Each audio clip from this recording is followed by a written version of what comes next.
Ya pelan-pelan ke Bapak, ulun tapi lah kasing ke ada lah bola.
Oleh kompleks sendiri dibantu beberapa warga bermula dari adanya kejadian yang diduga terjadi kekerasan seksual.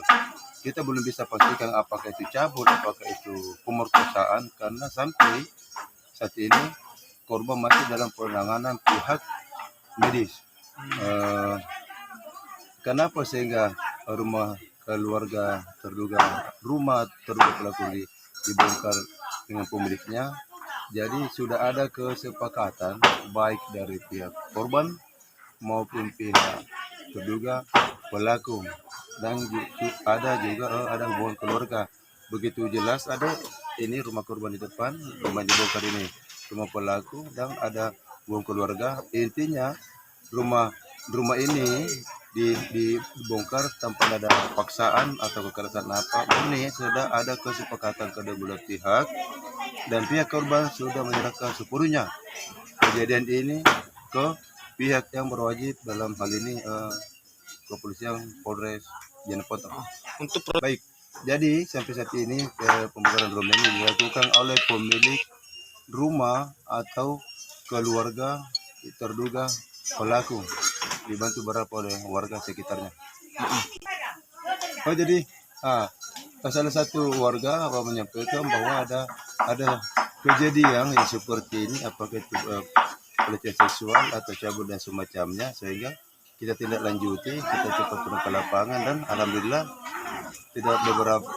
tidak berapa lama terduga pelaku saya selalu ke polisi, kita sudah amankan berawal di Polsek Taman Latihan.